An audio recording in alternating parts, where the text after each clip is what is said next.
football helps to cross some of those Cold War borders. I suppose, if you think about the 74 game between East and West Germany, that's true to a degree. But of course, as we talk about in that chapter, the East German secret police, the Stasi, were heavily vetting East Germans who were allowed to travel to West Germany to watch the game. They weren't genuine fans. And then, the East German players were under surveillance as well. So I think ordinary Cold War citizens on both sides of the kind of Cold War divide were mostly, as Tony says, interested in watching great football. And sometimes some countries were starved of that. So whether they came from politically the wrong place was less important than whether, as with Hungary, for example, they were brilliant at football. So yeah, as we talk about in the book, I think the Cold War football helps to sort of put up barriers, but also to build bridges between East and West.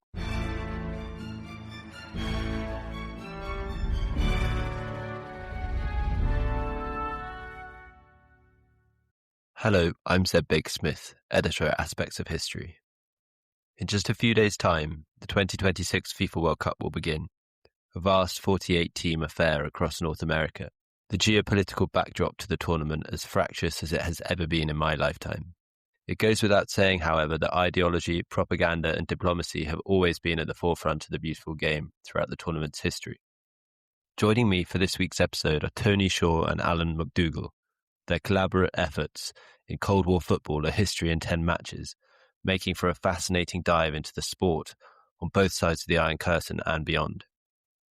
From Dynamo Moscow's infamous 1945 clash with Arsenal to the revolutionary style of Hungary's magical Magyars, North Korea's bond with Middlesbrough in 1966, and the charged meeting of East and West Germany in 1974, our conversation reveals how the game both reflected and transcended global tensions, breaking and building connections on either side of the Cold War's cultural divide.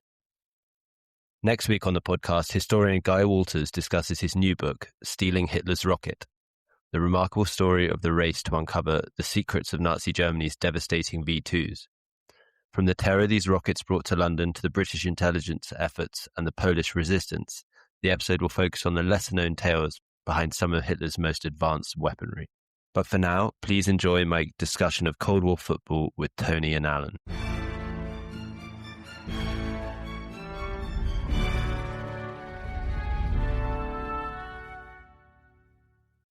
Welcome, Tony and Alan, to the Aspects of History podcast. So exciting to have you both on the pod this very week that the World Cup starts too.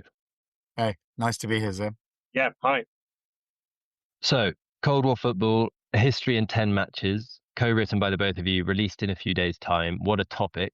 And to just call some of the games you picked out eventful is an understatement. So let's begin by talking through how you came together to collaborate on the study and why it felt urgent to write the history now.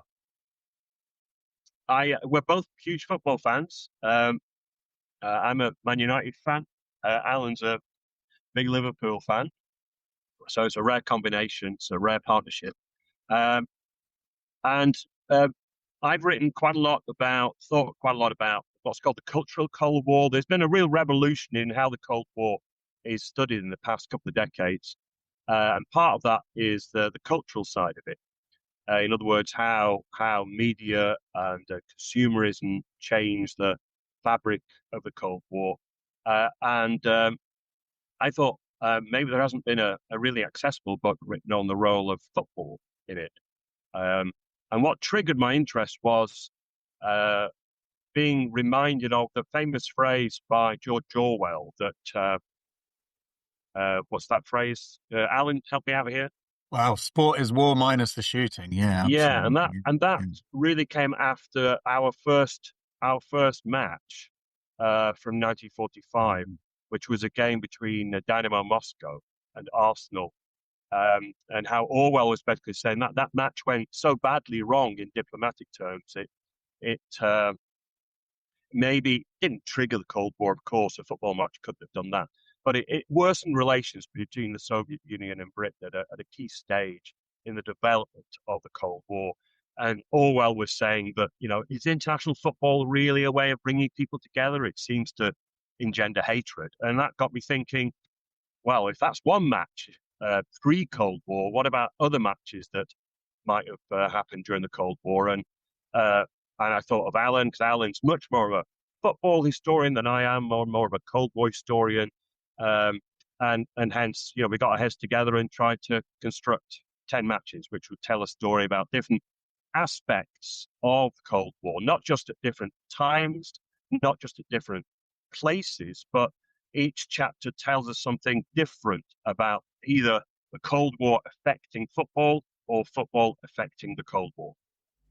Yeah, so we then had to sort of figure out how to, whittle it down to 10 matches. And that was quite a challenge, I think. And to try and make it sort of quite diverse globally, not to just focus on a few countries. And we wanted to include a story from women's football as well. So those were kind of the bookends, the Orwell game, if you like, to kick off in 1945, to trigger the Cold War, and then sort of a new era beginning with the first FIFA Women's World Cup in 91. But yeah, it was tough to whittle it down to 10. But nice to focus on football and not the Olympics, which I think is often the focus of sort of Cold War sports rivalries, is sort of the Soviets versus the Americans in the Olympic arena. So football gives you a bit more of a diverse and global approach to the Cold War, I think, where it's not just sort of a binary East versus West or the Soviets v the Americans. So yeah, we came up with some cool matches, I think. Here. No, I agree. They have a really lovely range of, far right, far left, everything in between. So yeah, enjoyed that a lot. As you say, we begin with this pretty ill-tempered tie, and that becomes a bit of a theme between Arsenal and Dynamo Moscow, 7 months after Hitler's suicide. I mean, you set the scene brilliantly, but tell us a bit about why this tour of Great Britain takes place and what that match at White Hart Lane bizarrely comes to represent. So the Soviet Union, its best team at the time was Dynamo Moscow, and this is just after the war. And Stalin, having been a guy who was somewhat isolationist, of course, famously in the 1930s, is thinking he's more confident. The Soviet Union have beaten the Nazis, and he's thinking of using sport for propaganda purposes. And so we get Dynamo Moscow coming over to Britain in November of 1945, principally as a way of trying to solidify the Grand Alliance between the Brits and the Americans and the Soviets after the victory over the Nazis. So this is a way of celebrating that partnership. But it all goes badly wrong. The Soviet team plays 4 matches. By and large, it gives the English teams a good stuffing. The British teams, because they go to Wales, they go to Scotland as well.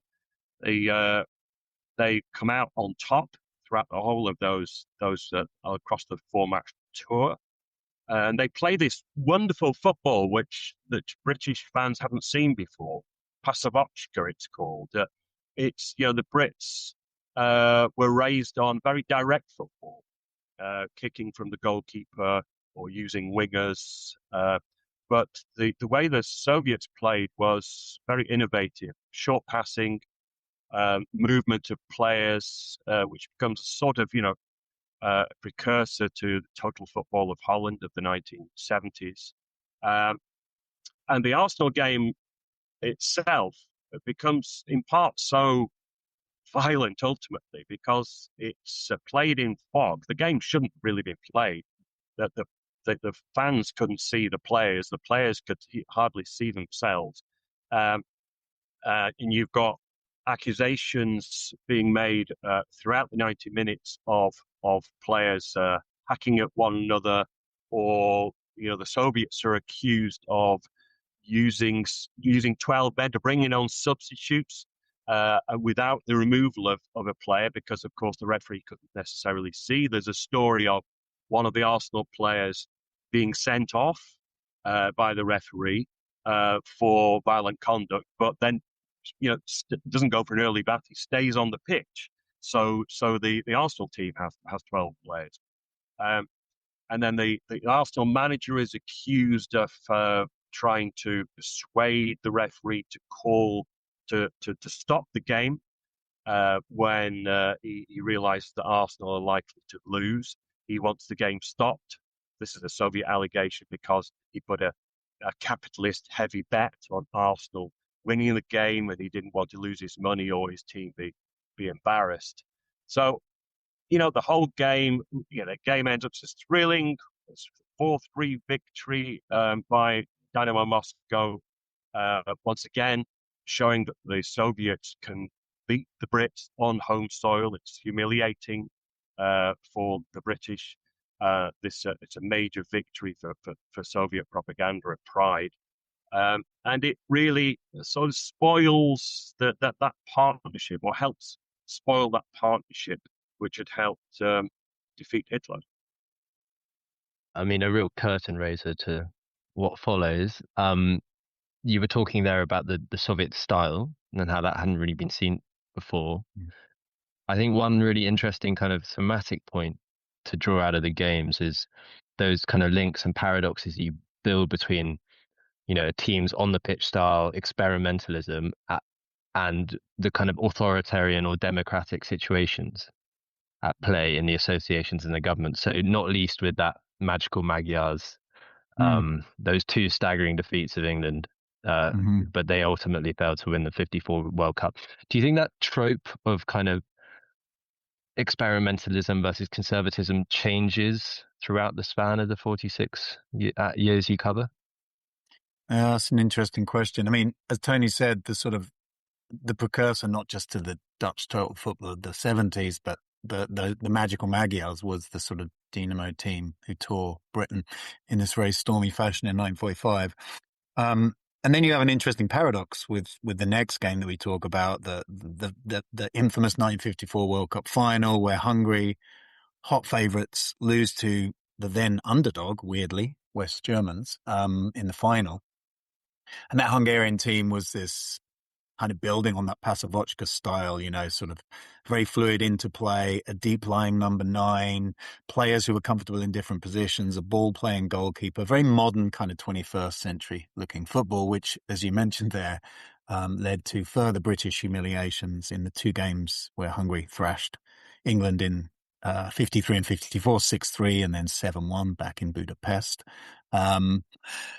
So I think, there's a paradox here as we talk about in that chapter between the sort of the free-flying football of the Hungarian team and the authoritarian dictatorship under which it's playing. So, I mean, in a way that suggests, a bit like Dynamo Moscow, that the kind of more fluid football teams don't necessarily reflect democratic structures. It can be the opposite, right?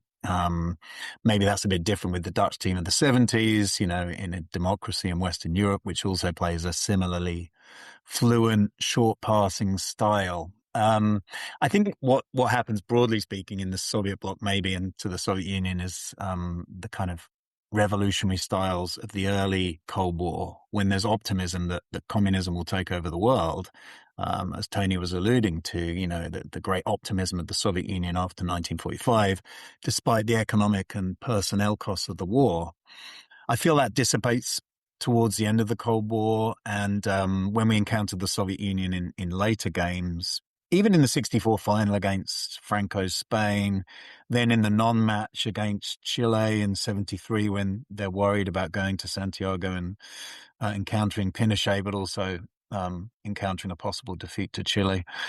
It does feel like that revolutionary impetus for sort of a communist or collective style of football is stymied by the 60s, 70s and 80s. And so the great potential of communism on and off the football field is maybe not fulfilled, I would say. Maybe that's kind of one way of thinking about it. Yeah, it kind of gets your cogs whirring. Mm-hmm. Reading the book, you get a real sense of just how all-consuming the conflict was within sport. And, that coming from somebody born in 95 and had kind of naively only really heard stories of these ties. These kind of debates we're having now about Iran traveling and playing in the World Cup, this month, were happening so frequently, and not just in football, but how aware were the general public on kind of both sides of the curtain? Were they attuned to the political thaws and freezes that kind of have this drip down effect on who can play whom? Yeah, to some extent, it's a good question. If so, this idea that Stalin thinks perhaps he can use Dynamo Moscow or his Soviet team as a way of advertising socialism. It was something certainly which, for instance, the British Foreign Office was very wary of. So on an official level, and more amongst politicians, that's something that is very much part of these matches. The ordinary spectator is going, of course, for the game themselves, for the entertainment. And if certain teams do have a way of playing which is unusual, let's say the Yugoslavs of the 1950s, 60s, 70s, a great powerhouse of the Eastern Bloc, it could well have, engendered more of an interest in what the other side of the Iron Curtain was like. And if they played better football, then didn't their system work better as well, or have certain strong points? I mean, yeah, conversely, one of the matches we look at, maybe one of the most unusual one, and perhaps one which the reader may not have really thought was part of the Cold War per se, but is a match between Yugoslavia and Ireland in the mid-1950s in Ireland, where the Yugoslavs come and play it's meant to be a friendly, but it turns out to be very different because Tito was in control of Yugoslavia at the time. Tito was imprisoning a number of Catholic priests as a way of controlling the effects or the power of religion in Yugoslavia. And this really, really got on the nose of the Archbishop of Dublin at the time, called John Charles McQuaid. And McQuaid steps in to try and stop the game taking place. And very powerful political and religious figure. And the Irish FA stood up against him, and the game went ahead. Thousands went to see this match, to be entertained by this new style of football that the Yugoslavs were playing. And that's an indication perhaps of this clash between communism and Catholicism, an illustration of, some people have argued since that match that there was that put a dent in the power of the Catholic Church in Ireland. It did, of course, eliminate the power of the church, but it maybe put a dent in it, and maybe the in other words, the bravery, if we want to call it, of the Irish FA standing up to McQuaid. That would clearly, surely, lots, and we have evidence that many Irish people, the newspapers were reporting about the significance of this match in political and religious terms. Yeah, it's interesting, isn't it? I mean, like, we tend to think of the Cold War as putting up borders, but as Tony's alluding to in the 55 game between Ireland and Yugoslavia, or if you think about the 1964 Euros final, Spain versus the Soviet Union in Spain, or the famous East versus West Germany match in 1974 at the World Cup in West Germany, all three of those matches really are about the ways in which kind of football transcended or crossed Cold War boundaries because people wanted to see the football. Irish fans wanted to see this talented Yugoslav team. In 1964, Franco's advisors, his more liberal advisors, said it was political suicide to not allow the Soviet Union, the communist enemy, to travel to Spain for the semi-final and final of the Euros. Franco had done that in 1960, and it had been a bit of a political embarrassment for Spain, who'd forfeited a tie against the Soviet Union in the first Euros in 1960. So they didn't want to make the same mistake again. So in a way, football doesn't beat politics. Obviously, it's all very political. But there are ways in which football helps to cross some of those Cold War borders. I suppose, if you think about the 74 game between East and West Germany, that's true to a degree. But of course, as we talk about in that chapter, the East German secret police, the Stasi, were heavily vetting East Germans who were allowed to travel to West Germany to watch the game. They weren't genuine fans. And then, the East German players were under surveillance as well. So I think ordinary Cold War citizens on both sides of the kind of Cold War divide were mostly, as Tony says, interested in watching great football. And sometimes some countries were starved of that. So whether they came from politically the wrong place was less important than whether, as with Hungary, for example, they were brilliant at football. So Yeah, as we talk about in the book, I mean, I think the Cold War football helps to sort of put up barriers, but also to build bridges between East and West. Hello, Zeb here. Please forgive my interruption, but I wanted to let you know that at Aspects of History, we produce a digital magazine featuring articles, interviews, short stories, and book reviews of the best historical writing available. Authors featured including Ben McIntyre, Lucy Worsley, Andrew Roberts, and plenty more. An annual subscription is available for only $9.99. That's pounds or dollars. Yep, you heard that right. That's 6 issues for under £10 or dollars. Head over to aspectsofhistory.com to subscribe, where you can also gift subscriptions. Now back to the show. I love getting into the heads of the players and the kind of the sometimes more ambassadorial roles that they had, especially on those early trips. And that kind of engenders these quite fabulous, quite bizarre anecdotes. I mean, I got quite choked up reading about Middlesbrough and the 66 North Korean team. It was kind of beautiful, and their revisit to the Riverside in 2002, or visit to the Riverside.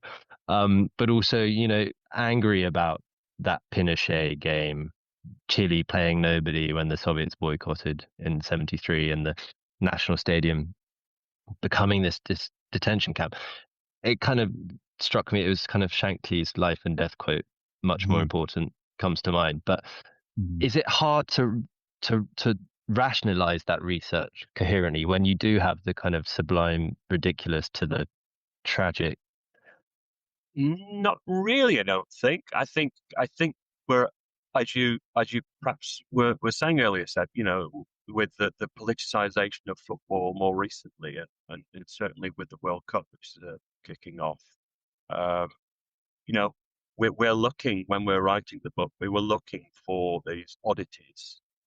We were looking for, the creases in the story, and so the match between Portugal and North Korea in the World Cup in England in 1966. We're drawn to that story of this team from the Hermit Kingdom, Kim Il Sung's men from Mars, as they were called before they arrived on English soil, then striking up this curious relationship with the people of Middlesbrough, where they're training and where their main stadium was. That's strange, isn't it? How these men, I think, because of course they were the North Koreans were nobodies, they were minnows, they're seen as underdogs. The Middlesbrough people, fans, go and watch them train. Then the North Koreans managed to beat one of the great giants of the game, Italy, 1-0. First time an Asian team has scored a goal in the World Cup finals. And then, lo and behold, when the North Koreans have a quarter final against Portugal down in Liverpool at Everton's ground, then thousands of these Middlesbrough folk are on the train supporting them, and they're carrying North Korean flags. Can you imagine people carrying North Korean flags? In around Liverpool, what that would be thought of as today. And in the Blue Stadium, no less. I mean, not even in the Red Stadium. It's a Goodison where the Blues play. So yeah. So we were on the lookout for that. As I say, the stories which would give us some put real flesh on the bones of the Cold War is about them versus us, baddies versus goodies. And don't forget as well, we're trying to find matches which were really great matches. So we really go to town on not just what's happening off the pitch, but what happens in the 90 minutes. We're as much interested in trying to capture or recapture the action, as well as tell a sort of political or cultural background to it all. Yeah, with the exception of our 73 game, of course, which, of course, doesn't really last very long, does it? But yeah, I mean, 15 seconds, I believe. Yeah, exactly. I mean, it is interesting though. Like, I think, we think about football now, we're saturated with content in the 21st century, and there's there's nothing new under the sun in some ways in football now. If I wanted to, I could spend the rest of the next week, watching football from around the world live or highlights or whatever. And even at the World Cup, I feel a little of the magic has gone in that sense, in that, like, I look at, I don't know, any midfield from most of the teams in the tournament, and some of them will be familiar to me because, Brazil's midfield is made up of players from relegated Wolves. Whereas I think what's really interesting, we touched on this in the epilogue, is that, and the North Korea Middlesbrough is the best example, probably, such a touching, moving example, is just how exotic and unusual footballers from other places were in the Cold War. Particularly in the early games where television coverage is limited. Men from Mars was also a description for the Hungarians in 53 and 54 in England, right? The idea that these players were from what seemed like a literal other planet was kind of, I think, part of the sort of the charm in a way of Cold War football, was that you were genuinely meeting teams from places that you didn't know anything about, players you didn't know anything about, and so then encounter them for the first time and often be blown away by how brilliant they were. I think is something that it's harder to do now. I think the element of surprise in global football is maybe less than it was all those years ago. Let's just kind of skip slightly to the 74 World Cup. And what you're saying, that exoticism is slightly subverted by the only, they met at the Olympics, but I think it's the only meeting between East and West Germany at who Jürgen Sparwasser, who later defects as well. I mean, talk about hero villain arc. And then obviously the Congo Yugoslavia game, it has all sorts of kind of post-colonial intersection as well. I mean, that seems like a hinge point in a way for the entire era you're writing about. Yeah, I mean, it's a hinge point World Cup, as we allude to in these chapters, in the sense that it's the one where, of course, the patrician figure of Stanley Rouse exits the stage and is replaced as FIFA president by João Havelange, and most historians and observers would recognize this as the moment when FIFA begins to move towards a sort of monetizing, commercialized behemoth that it's become in the 21st century. So there's that. But it's equally, it's still, it's a World Cup that's kind of on a cusp of transformation to the bigger event that it becomes later in the 20th century. It's still in West Germany 2 years after the Munich Olympics and the Black September terrorist attack on the Olympic Village. It's in some ways a slightly subdued World Cup. The quality of football's a bit mixed, but yeah, you have these two games that are very much a sort of a European Cold War battle, the duel between brothers of East and West Germany. And then, of course, this, as you say, this match with all of these interesting sort of post-colonial overtones and undertones between Zaire and Yugoslavia as well. So, yeah, I do think it's kind of a bit of a turning point in global football history, the 74 tournament, which is why, despite its relatively low quality of football in that tournament, bar the Dutch, we've got two matches from it. Yeah, that Zaire team was, if I'm not mistaken, was the first Black African nation to make it to the World Cup, which was obviously big news, and generated a degree of exotic interest, amongst Europeans, especially in Zaire team. Because if you recall, the Zaire team is seen as a sort of laughing stock in Europe because it get absolutely thrashed 9-0 by the communist Yugoslavia team, and which is one of the biggest defeats in World Cup history, and many Europeans come out of that World Cup thinking, well, the Africans can't play, etc. And there's that famous incident in the subsequent match where the Zaire team is playing Brazil, and Brazil have to win to get through to the next round.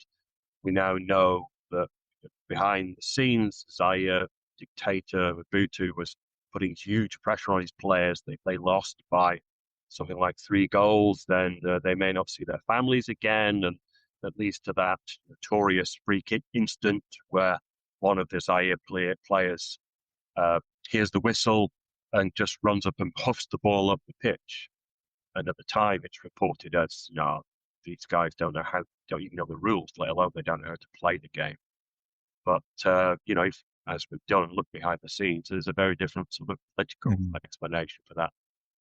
Ilunga, that the player is frightened to death virtually, literally almost, of what might happen if the Brazilians score that, if Rivellino scores another goal in the game. So a change, perhaps, that Africa coming into the World Cup, not a change in the way Europeans perceive the Africans' inability, apparently, to play the game, but certainly as we go through to the next decade or two, then African football is going to look very different.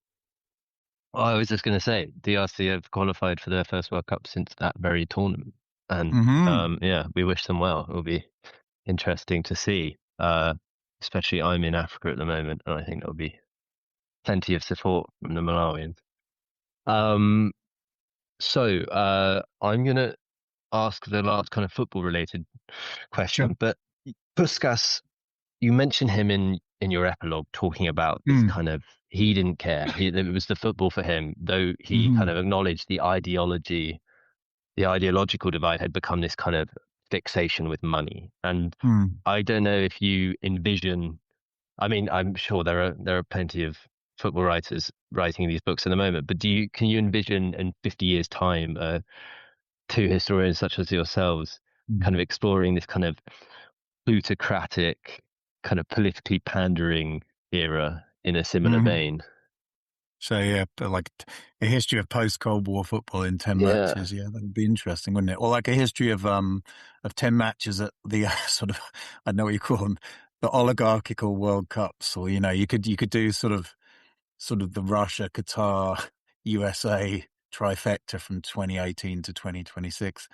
I mean, I suppose it's hard to say at this moment because I think partly the saturation of content. We've got 48 teams at the 2026 World Cup. It feels to me like it'll be harder for matches to stand out maybe in some ways. And the tournaments now seem to be, we all talk about politics in the lead up to it, I think a lot more than perhaps observers did before, with odd exceptions. Maybe the 78 World Cup in Argentina is a good example. But now, of course, there's lots of talk about sports washing and political interference before tournaments. So I don't know. I think there would be scope for that. I'm trying to think what matches you would pick out. I suppose because the political opposition is less binary in some ways than in the Cold War era, then it would be tricky to pick matches. But I think it's a good idea. You could kind of do as I say, the three World Cups from 2018 to 2026 would produce some interesting politics and matches for sure. What about future projects for you guys personally? Any more chance of collaboration or kind of individually? We don't have any plans. I'm writing a broader book on sport of the Cold War rather than just football, looking at everything from gymnastics to ice hockey. But I mean, if the book goes really well and it's super popular and gets on the best-selling lists, then we might, Alan, we just have to come together again. Yeah, let's do a volume 2. Absolutely. Yeah, I think I kind of like the idea of the post. I think you're giving us a good idea there, Zeb. Like the post-Cold War, sort of the follow-up book, the companion piece book. Although it might be a bit of a depressing read given where kind of global football and FIFA have taken us in recent years. But no, I'm a bit I'm having a break from projects. I finished a big book on Liverpool last year to go back to kind of Tony and my little local football rivalry, and then this one with Tony. So I think I need a little break to figure out what to do next. But Tony's got the Cold War sport book coming down the pipes, which has got loads of cool content in. So stay tuned for that. Well, thanks so much. We're going to have to blow the full-time whistle on this while my battery lasts. So grateful to both of you for taking the time to talk to me. So Cold War Football, A History in 10 Matches is published in hardback by Cambridge University Press. We'll put the links in the description. So do search it up, listeners. Good luck to both of you with the release and enjoy a tournament, which I'm sure will have as much intrigue off the pitch as on it. Thanks again, Tony and Alan. Thanks. Thank you. Thanks so much for listening. Links are in the show notes. Please share with friends and family and keep your eyes peeled for new episodes. And if you want to get in touch, you can through X or email history@aspectsofhistory.com. But until then, thank you and good night.